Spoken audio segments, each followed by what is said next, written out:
Vocês conhecem a teoria nazista do super-homem? Pois bem, quantos hierarcas nazistas refletiam exatamente, ou até mesmo se aproximavam do ideal de super-homem? Praticamente nenhum. Pensemos em Hitler, baixinho, cabelos escuros, não muito atraente, aliás, e com alguns problemas físicos herdados ainda na juventude, do patrimônio genético paterno e materno. Pensemos em Göring, um gordo monstruosamente obeso e com o físico destruído pelo abuso de álcool, comida, mas também de drogas. Ou pensemos em Himmler, o chefe das SS míope, com o rosto rechonchudo, absolutamente não o protótipo do super-homem ariano. Ou pensemos no homem a quem Adolf Hitler havia confiado a delicada tarefa da propaganda interna, de convencer cada homem e cada mulher da Alemanha que a Revolução Nacional Socialista era o único método para levar a Alemanha além dos obstáculos da República de Weimar. E que a ditadura, no fundo, era apenas um preço a pagar pela grandeza. Joseph Goebbels também nasce com problemas.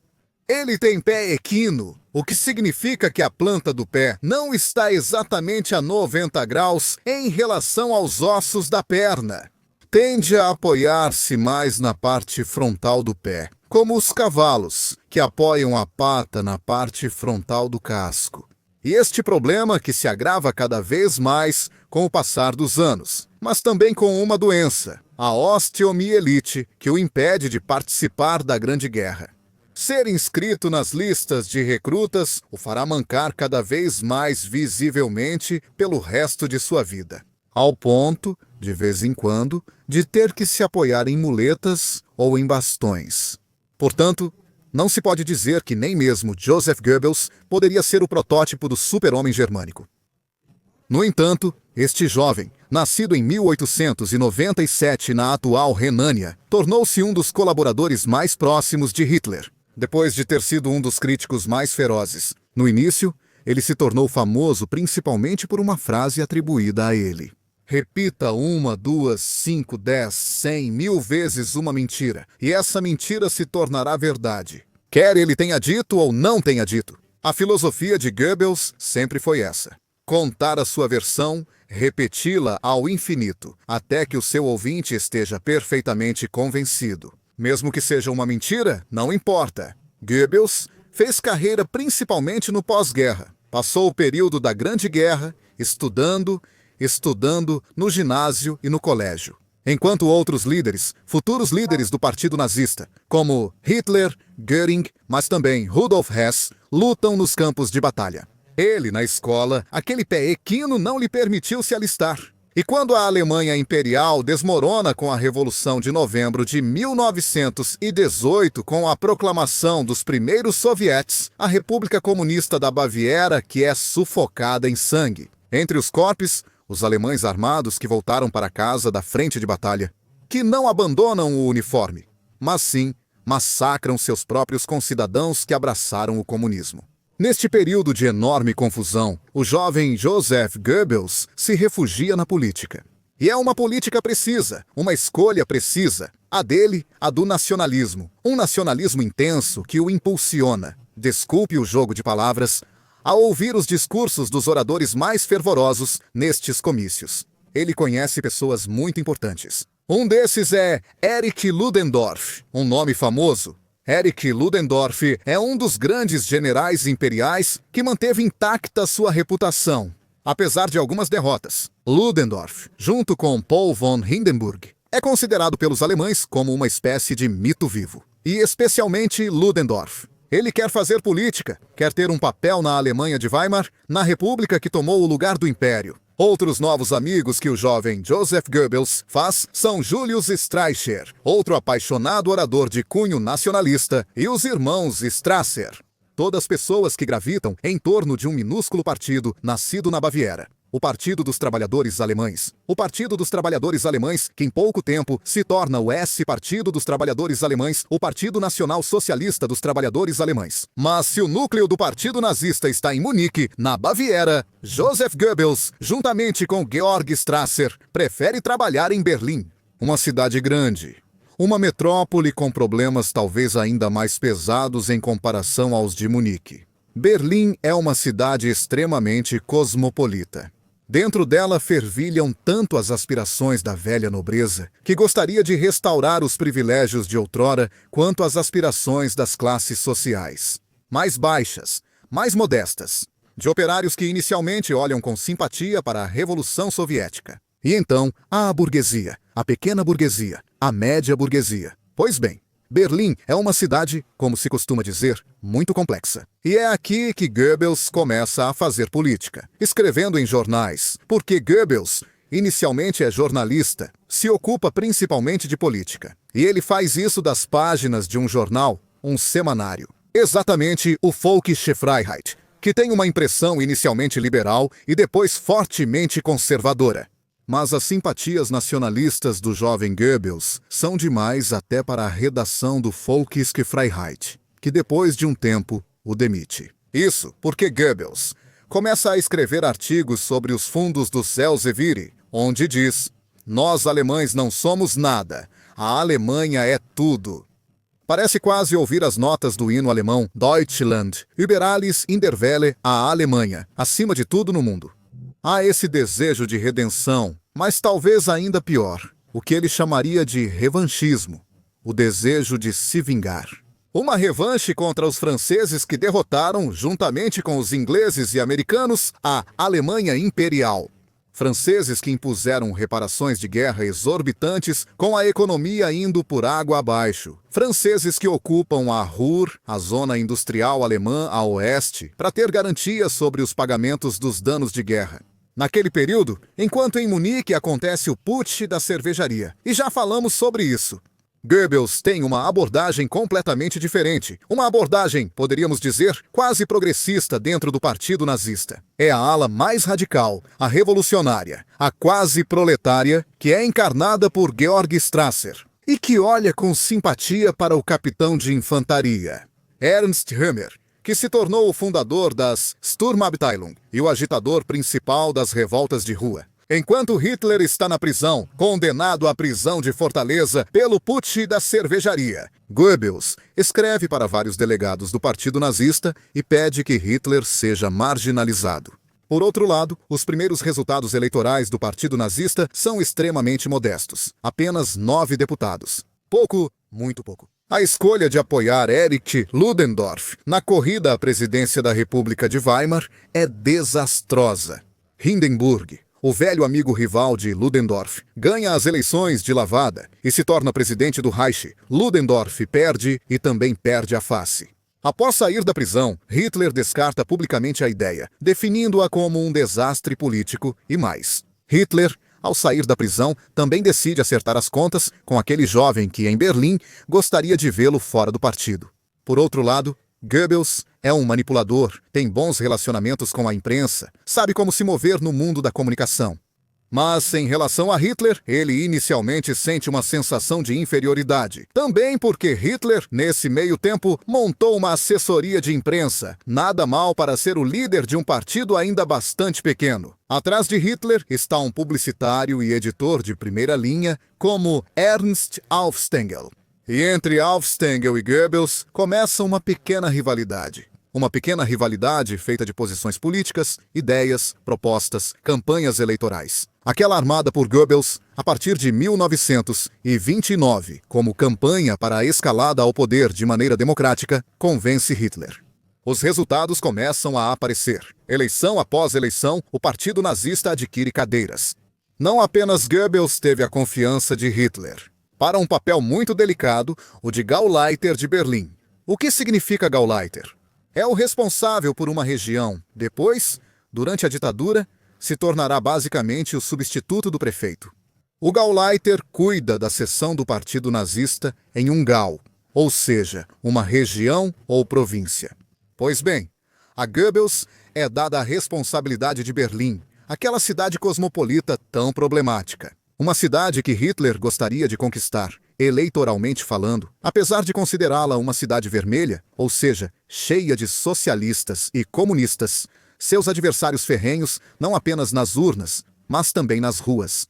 Pois bem, a eloquência de Goebbels, Suas ideias, que provocam e fascinam a classe trabalhadora, fazem o Partido Nazista ganhar cada vez mais apoio.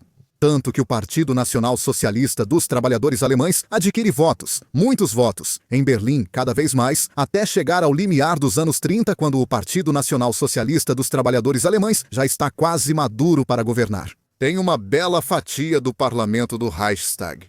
E quando Hitler obtém o tão desejado chanceler, eliminando todos os candidatos do presidente von Hindenburg, mas também expulsando do partido Georg Strasser, que se tornou extremamente incômodo. É o triunfo de Goebbels, que recebe o cargo de ministro da propaganda do seu assento no Reichstag já em 1928. Goebbels estuda a plateia, entende com quais partidos falar, dirige-se ao Partido dos Industriais, ao Partido dos Ex-Monarquistas, a todos os partidos que compõem a área mais conservadora e nacionalista. Propõe a estes que trabalhem para Adolf Hitler, para levar Hitler a comandar a Alemanha. E quando Hitler, aproveitando o pretexto do incêndio do Reich, obtém plenos poderes para então liquidar a velha ala movimentista, a de Ernst Röhm, na Noite das Facas Longas. E já falamos sobre isso em outro vídeo que convido vocês a reverem. Pois bem, Goebbels, Himmler e Göring estão ao seu lado. Estão todos os componentes do que se tornará o gabinete de Adolf Hitler como chanceler. E nesse gabinete, Joseph Goebbels tem uma tarefa muito delicada: a de ministro da propaganda. É ele que provoca no alemão que ouve o rádio reações fortes, mas de simpatia em relação ao ditador. Ele faz o alemão perceber a necessidade de uma voz forte, clara, autoritária, até mesmo violenta. Se é necessário para guiar a Alemanha, aquela Alemanha imersa em um caos terrível, o que sucedeu após a Grande Guerra. Não apenas Goebbels se lança contra tudo que não reflete a Alemanha em nível social, científico e cultural. Goebbels é um antissemita. Goebbels é um anticomunista. Goebbels é contra a chamada arte degenerada. A arte figurativa, a arte futurista, a arte dadaísta, a arte de Gauguin, a arte de Picasso, são todos artistas degenerados. Não apenas Goebbels, há a morte com a maçonaria.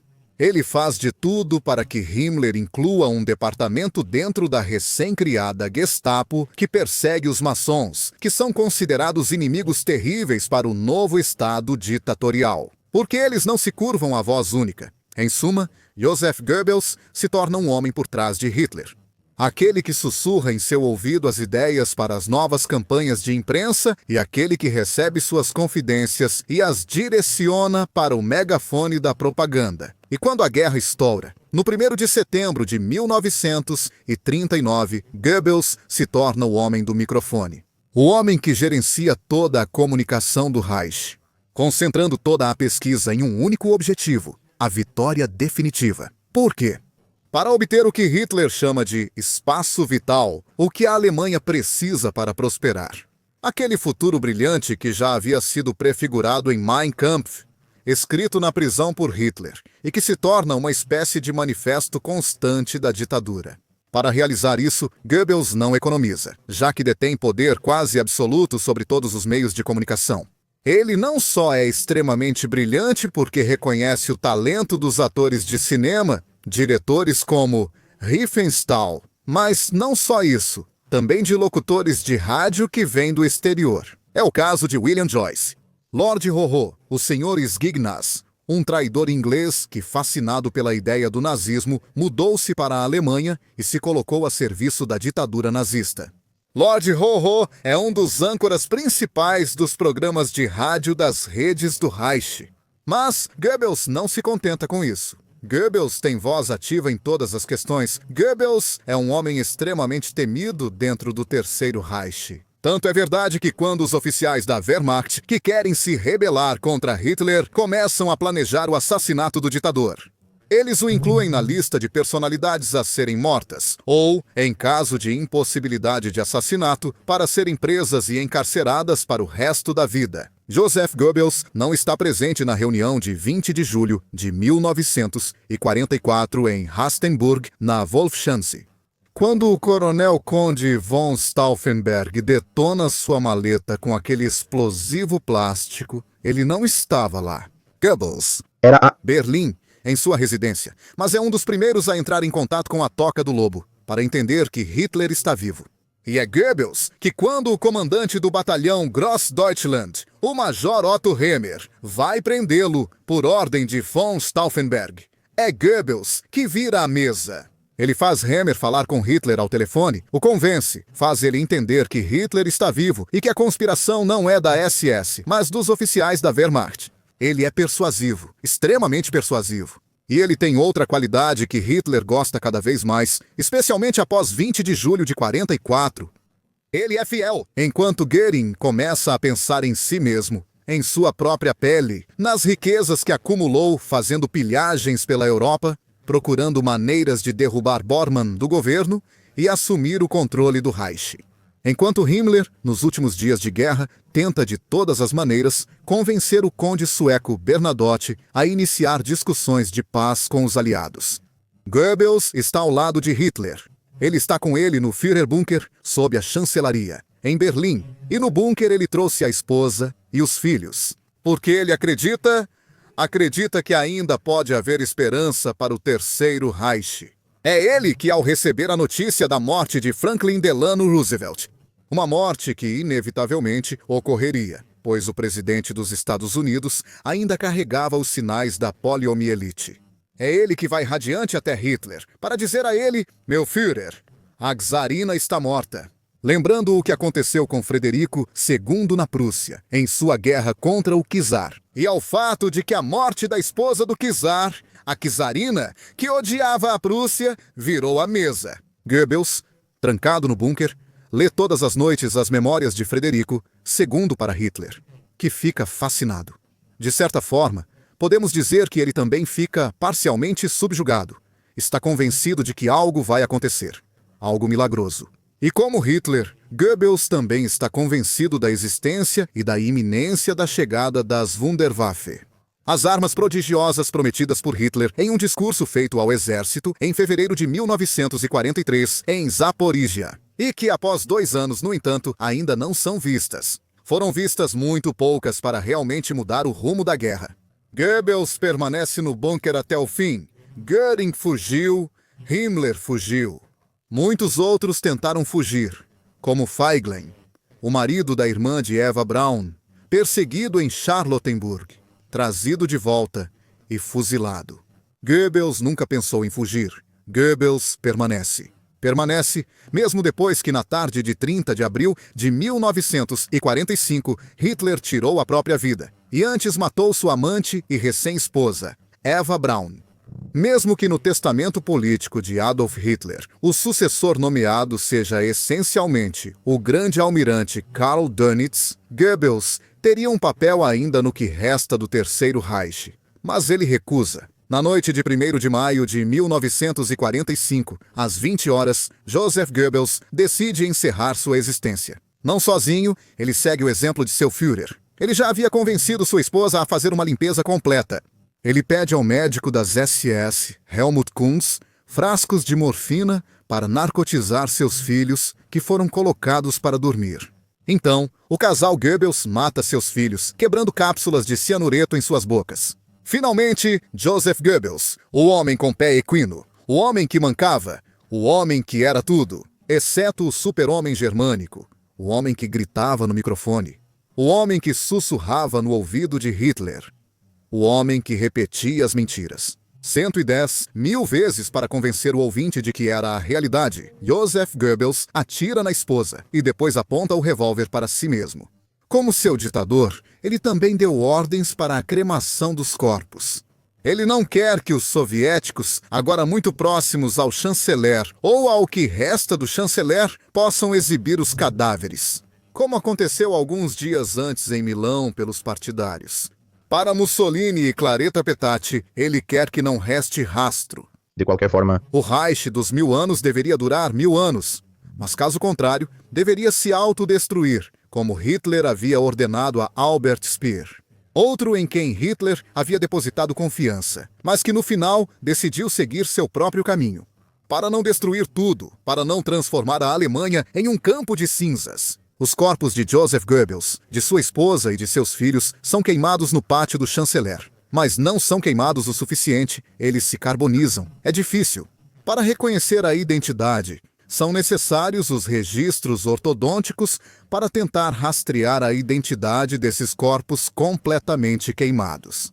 Esses cadáveres são enterrados de qualquer maneira. E em 1970, uma vez que os modernos testes de DNA fornecerão uma autêntica razoabilidade sobre a identidade desses cadáveres, os soviéticos providenciarão para exumá-los, cremá-los e dispersá-los como cinzas no rio Elba. Uma maneira, talvez até demasiado piedosa, para se despedir do homem que queria ser o megafone do ditador. O homem que sugeriu as piores atrocidades ao ditador. O homem com o pé equino. O deformado que, se não fosse amigo pessoal do ditador e seu colaborador, talvez em nome dessa deformidade, teria pago um preço muito caro. Como aconteceu com tantos outros alemães desafortunados, e não na Ação T4, o homem que representava um contrassenso vivo entre querer ser a perfeição absoluta e representar a maior tragédia humana e sua mais trágica imperfeição.